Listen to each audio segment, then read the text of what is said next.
బడుగు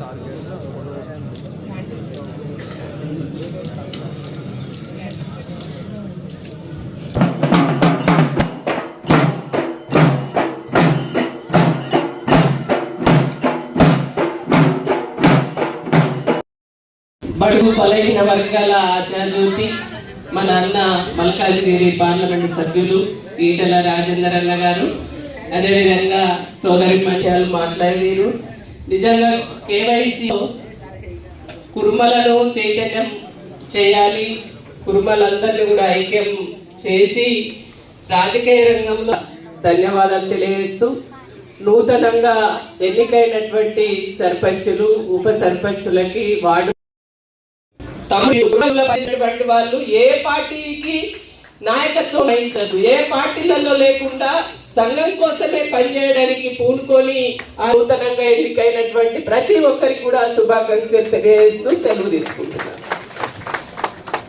thank you ఉమక్క. Gadwal అబ్బాయి నగరంలో ఉన్న ఇంగ్లీష్ ఉన్న ఇంగ్లీష్ వర్డ్ చెప్పి గిన్నిస్ బుక్ రికార్డులోకి ఆయన పేరుని చేర్చింది. వారు మన కులానికి గర్వకారణం కాబట్టి వారికి చిరు సన్మానం మన అభివృద్ధులమే.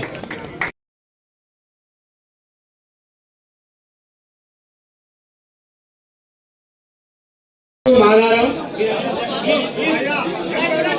వెళ్ళిపోవడం ప్లేస్ ఆయన వెళ్ళిపోవడానికి కూడా ప్లేస్ కదా. Requesting you all please.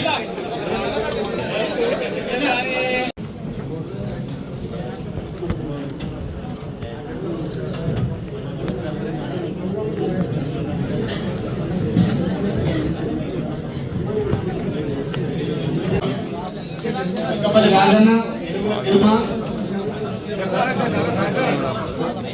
జట్ట Lata Mahesh, sarpanch Kalirigudem, Boriga Uppalamma sarpanch Nagaram, Banda Shobha sarpanch Kalyan, బొరిగ Uppalamma గారు అయిపోయింది, బొరిగ ఉప్పలమ్మ గారిది, సర్పంచ్ సాంబశివుడి గారి మందు, తోటపూరి శంకరన్న గారు, గిరవెల్లి సర్పంచ్. చాలా సంతోషం,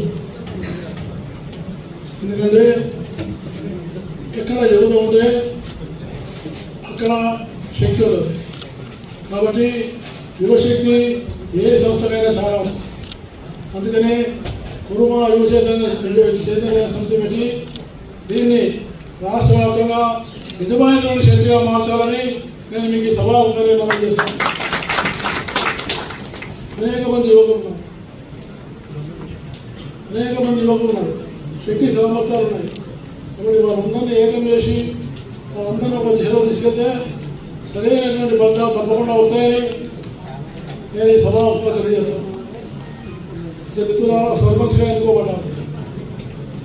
సర్పంచ్లు చాలా ముఖ్యమైనటువంటి వీటిని రాజుగారు చెప్పినట్టుగా సర్పంచ్ యొక్క స్థానము చాలా ప్రముఖమైన స్థానం.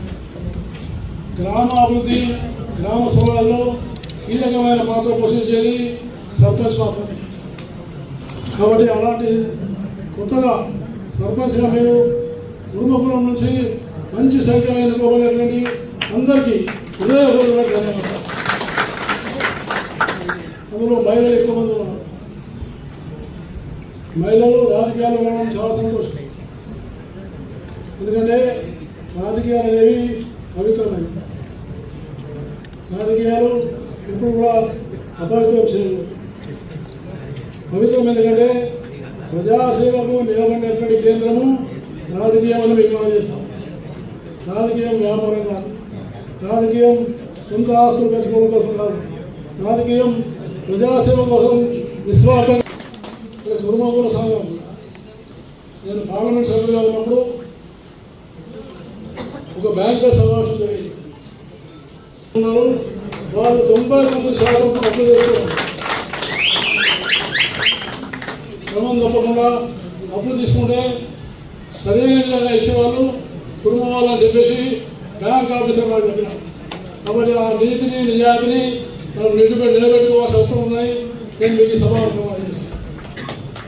ఎందుకంటే నీతి లేకుంటే, నిజాయితీ లేకపోతే మనం అభివృద్ధి కాలేదు. మనం అభివృద్ధి కావాలంటే నీతి నిజాయితీ చాలా అవసరం. తర్వాత నిబద్ధత చాలా అవసరం. నిబద్ధత ఉండాలి, కమిట్మెంట్ ఉండాలి. సర్పంచ్ ఇవ్వడం చాలా కష్టం, వార్డు మెంబర్ ఇవ్వడం చాలా కష్టం. మీరు ఏ ఓటైనా తీసుకోండి, రసవత్తరంగా సాగే ఎన్నికలు ఏమంటే ఉత్కంఠగా సాగే ఎన్నికలు ఏమని సర్పంచ్ తిరుగుతూనే ఉంటాడు.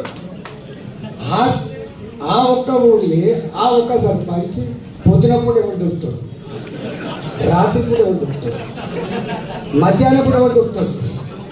ఎవరికి ఎంత మస్కా కొట్టాలి, ఎవరికి ఎంత కన్వీన్స్ చేసుకోవాలి, ఎంత కష్టం ఉంటుంది. ఎమ్మెల్యే అంటే చక్కగా అక్కడ ఊళ్ళో అందరు మీరే జమ చేస్తే ఇంకా ఉపన్యాసం పోతాడు. కానీ సర్పంచ్ అట్లా కాదు, వార్డు మెంబర్ అట్లా కాదు. ఒక గంట గొప్ప స్క్రీనింగ్ తర్వాత వచ్చేవాళ్ళు సర్పంచులు. అయితే మీరు మాత్రం సరితమ్మ ఆదరణ ఏదైతే ఉందో చాలా అర్థవంతమైన గుర్తుపెట్టుకోండి, అర్థవంతమైన. వాళ్ళు దత్తన్న వస్తాడు, ఎందుకు వస్తాడు అంటే మా సంఘం పిలిచింది, సంఘానికి ప్రోత్సహించాలి, మాట్లాడలేం కదా, మార్గదర్శనం నుంచి వచ్చాడు. కానీ దత్తన్న అందరి సత్యం చెప్పి పొత్తుల సత్తి దత్తన్న అంటే ఈ వర్గం ఆ వర్గం కదా. వారి అనుభవం ఏంటి, ఎవరిని తులనాడద్దు, ఎవరు తిట్టద్దు, ఎవరి గురించి పూర్తంగా మాట్లాడద్దు. నాకేం కావాలో చెప్పుకోవాలి, మనకేం కావాలో చెప్పుకోవాలి తప్ప ఎవరిని తిట్టద్దు. మన సంస్కారం ఉన్న వాళ్ళని, సభ్యత ఉన్న వాళ్ళని మనం ఇప్పుడు కొంతవరకు మేలు జరిగింది, కానీ ఇంకా కూడా చాలా మంది ఆవేదన వ్యక్తం చేసిండ్రు. అంటే కులంలో కూడా విభజనలు వస్తున్నాయి. పార్టీలు ఏమైనా ఉండొచ్చు అన్న, పార్టీలు ఏమైనా ఉండొచ్చు, కానీ కులానికి వచ్చినప్పుడు మాత్రం కులాన్ని నమ్ముకొని ఉండాల్సిన అవసరం ఉంది. కురువోళ్ళు అంటే విద్యాపరంగా వెనుకబడ్డ వాళ్ళు ఉన్నారు. నిజం చెప్పాలంటే ఆర్థికంగా చాలా బలమైన వాళ్ళు కురువోళ్ళు, చాలా బలమైన వాళ్ళు. ఆర్థికంగా చూస్తే మూటలు ఇంట్లో కట్టి పెట్టుకుంటారు, కానీ రాజకీయంగా ఎదగాలి, లేకపోతే విద్యాపరంగా ముందుకు రావాలనే ఆలోచన లేకపోవడమే మనకున్న లోపం. ఇంకొకటి, మనకున్న లాభం నష్టం రెండు మంచితనమే. మనలో మంచితనం ఎక్కువ కాబట్టి ముందుకు రాణిస్తలేరు, మంచితనం ఎక్కువ కాబట్టి పక్కన వాళ్ళ ముందుకు రాణిస్తున్నాం. అదొక్కటి ఆలోచించుకుంటే ఖచ్చితంగా రాబోయే కాలంలో సర్పంచ్లే కాదు అన్ని రంగాలలో మన వాళ్ళు ముందుకు వచ్చే అవకాశాలు ఉంటాయి.